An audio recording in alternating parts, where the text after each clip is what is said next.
Il n'est pas là pour caresser délicatement les idées reçues, ni les esprits mollement éveillés. Marc Boilard questionne, dérange et gratte là où ça fait mal. On est avec Alain Terrien, candidat Parti québécois dans la circonscription de Sanguinay. Alain, tu as été pour le Bloc québécois, puis tantôt, tu nous as donné une couple de petits de détails que je faisais. Wow, on n'est pas au courant. C'est quoi le quotidien quand on est à la Chambre des communes? Le matin, le midi, le soir. Quand tu arrives là au début, es-tu extrêmement dépayé? Raconte-moi, t'es arrivé, t'as été 5 ans là. Là, moi, j'ai été leader en chambre pour le Bloc. Ça veut dire quoi déjà, ça? C'est ça. Leader en chambre, c'est toute l'activité parlementaire, le Parlement comme tel, c'est les leaders qui gèrent ça. Okay. Parce que les chefs de parti, tu sais, ils sont à droite pas à gauche, ils ont plein de choses à faire, ils sont sur le terrain, ainsi de suite. Fait que moi, mon travail, c'est que je gère la Chambre, que tout ce qui se passe en Chambre, je contrôle ça d'une certaine façon pour être sûr que ça ne frise pas nulle part puis que le chef ne soit pas dérangé des fois par des événements qui font en sorte que, tu sais, que le chef est pogné de dire « Qu'est-ce que ton député a dit » ou quoi que ce soit. Fait que moi, mais donne-moi un exemple quand tu dis gérer ce qui se passe en Chambre. C'est dire, mettons, la période des questions. La période des questions, c'est bon.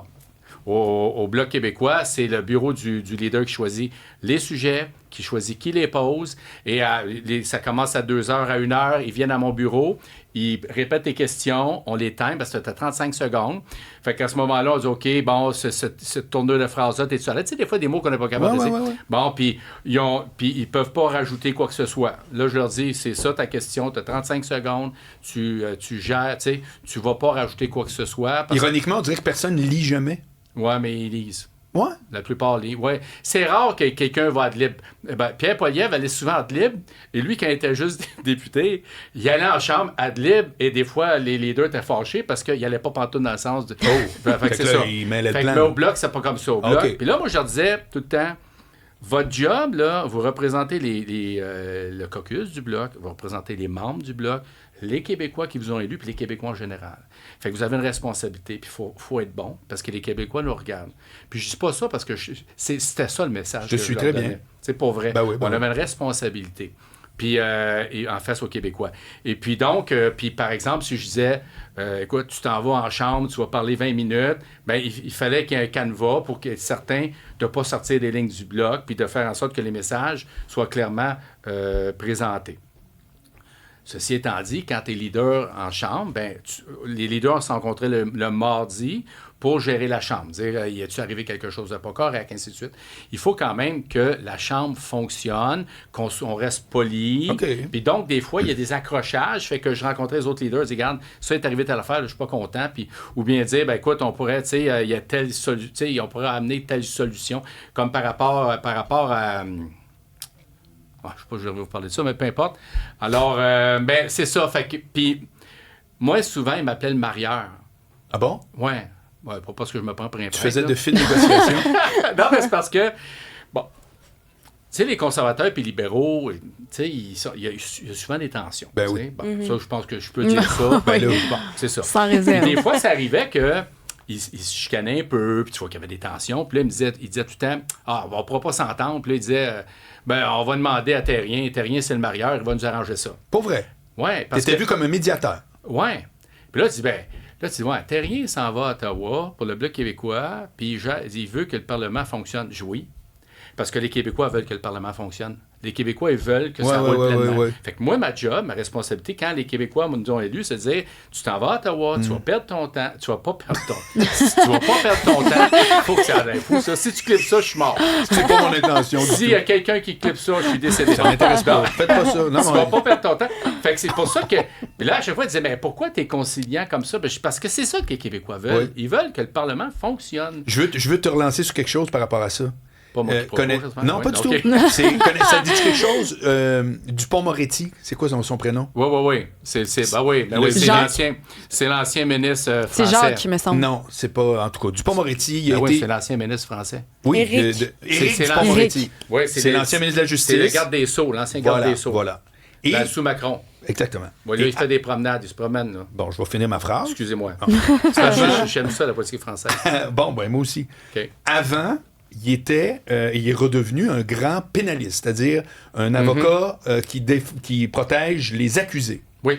Et bien entendu, à chaque fois, tout le monde, tu vas voir le lien avec ce que tu viens de dire, c'est très intéressant, tout le monde dit tout le temps, comment tu fais pour défendre un criminel, un ci, telle affaire? Et il répondait à très juste titre, il disait, je défends pas un accusé ou un supposé criminel, je défends un système. Je fais en sorte que le système fonctionne.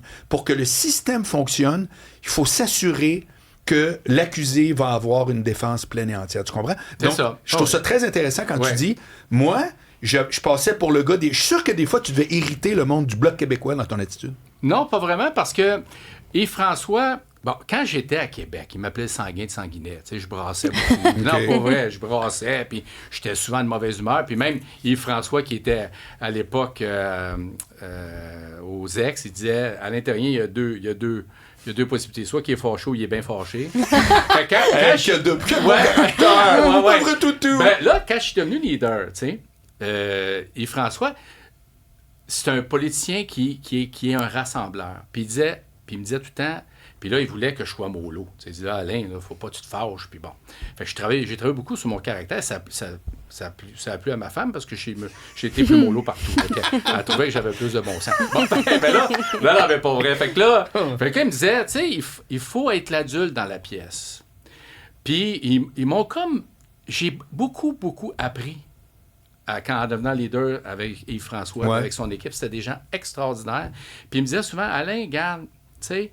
faut que les gens soient fiers de nous autres. Faut qu'ils disent, nous autres, on a voté pour le Bloc, on a voté ce monde-là, puis on est fiers, à quelque part, parce qu'ils nous défendent, puis ils sont polis, puis ils sont pas obligés. Tu sais, des fois, ils peuvent péter une... Tu sais, des fois, je pétais une coche, correct, mais faut pas que ça soit la norme, tu sais. Puis on disait tout le temps, puis je pense que ça collait beaucoup à notre peau, on était l'adulte dans la pièce. Okay. Des fois, ça volait pas haut, tu sais. Fait qu'on était l'adulte dans la pièce, puis on a travaillé beaucoup de cette façon-là, puis on a fait...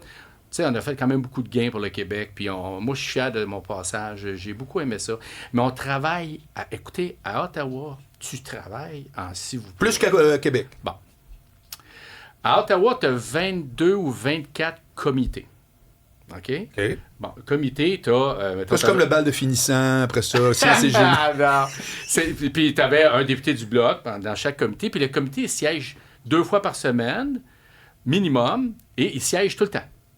À Québec, tu as 8 commissions qui ne siègent pas tout le temps. OK. Puis, dans les commissions, ben, tu sais, des fois, tu as tel ministère qui... Mettons, les commissions des finances publiques, mais tu as le ministre des Finances, mais tu peux avoir d'autres ministres qui vont siéger là. Fait que ce qui arrive, c'est que tu as moins de charges au niveau des commissions, des comités à Québec qu'à Ottawa. Donc, je ne dis pas qu'on travaille moins à Québec. C'est pas ça que je veux dire, mais disons qu'on est... Tu sais, l'horaire est très, très, très, très dense à Ottawa parce que les comités fonctionnent tout le temps. Puis on est là 5 jours par semaine. Sauf que, tu sais, habituellement, le lundi au jeudi, là, c'est là où la plupart des gens sont. Puis le vendredi, là, ben, c'est allégé. Ça veut dire que c'est quelques députés qui vont rester pour le vendredi. Alors, quand est-ce que tu rencontres les citoyens qui t'ont élu là-dedans? Ben, c'est ça. Là, bon.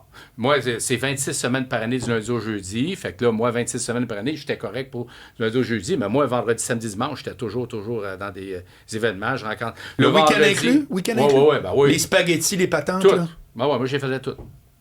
Ouais. Ah non. Là, on me disait, comment ça fait que t'es partout de même? Ben, c'est parce que moi, je restais dans mon comté. Des fois, j'allais à une activité, là, je partais à pied. Je dis, ça me prenait même pas 5 minutes à pied, j'arrivais tout. Fait que ça va bien, tu es là, d'une demi-heure, 1 heure, 1 heure et demie, tu reviens chez vous. Tout est fait. T'sais? Fait que rester dans ton comté, ça a beaucoup d'avantages pour ça. Puis le vendredi, ce qu'on faisait, là, quand je siégeais, vendredi, ben, on mettait tous les rendez-vous avec les citoyens, avec des organismes là, qui voulaient me rencontrer, le temps de me parler. Puis samedi, dimanche, vendredi soir, samedi, dimanche, ben, souvent, il y avait des activités. Puis des activités incontournables. Lundi ou jeudi, des fois, on avait le whip nous laissait quand même une possibilité, des fois, un événement. C'est pas comme à l'école, ils prennent pas les présences, la chambre d'école. Non, ben ils prennent les présences, mais... non, mais en voulant dire que il y avait des libertés. Ben, c'est ça, tu sais, la whip... T'es quand même un professionnel, entre guillemets. Oui, c'est ça. Puis, mais au niveau de la famille, M. Terrien, je veux dire, ça doit être compliqué. Là. Vous me parlez d'un horaire 7 jours par semaine. Oui, j'ai une femme extraordinaire. Hein.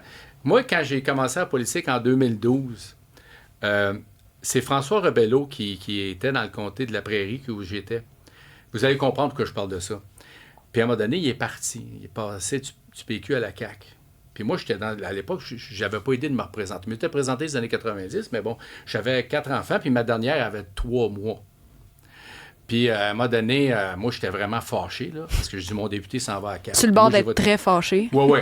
c'est ça. Entre fâchés, très fâchés. Bon, je peux vous dire la vérité, j'étais très fâché. Bon, OK. Puis, à un moment donné, ça a brassé. Puis là, j'ai parlé à du monde. Et puis, à un moment donné, c'est venu aux oreilles du Parti québécois. J'avais déjà l'expérience. J'avais fait une couple d'affaires aussi. Fait qu'il y a des gens qui m'ont proposé de me présenter. Fait que je regarde ma femme, je l'oublierai jamais, elle avait mon petit bébé dans les bras. Fait que je disais à ma femme, je dis, écoute, il va, je me présente au PQ, tu sais. Elle dit, vas-y. Hein? Elle dit, va le battre. Wow.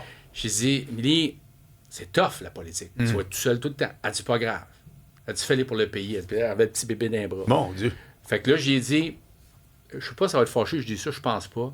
Fait que j'ai déjà dit à du monde, j'ai dit, tu sais que ça va être difficile, puis je peux pas reculer. T'sais. Ouais. Fait que faut que tu décides, parce que tu peux pas arriver, puis...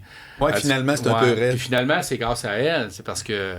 Fait que mes enfants ont connu à peu près juste ça. Mes 2 derniers, là, ils ont connu un papa député, tu sais. Il t'appelle Stéphane. Ah, Tu des reconnais fois, juste je c'est bonjour, je m'appelle, tu sais.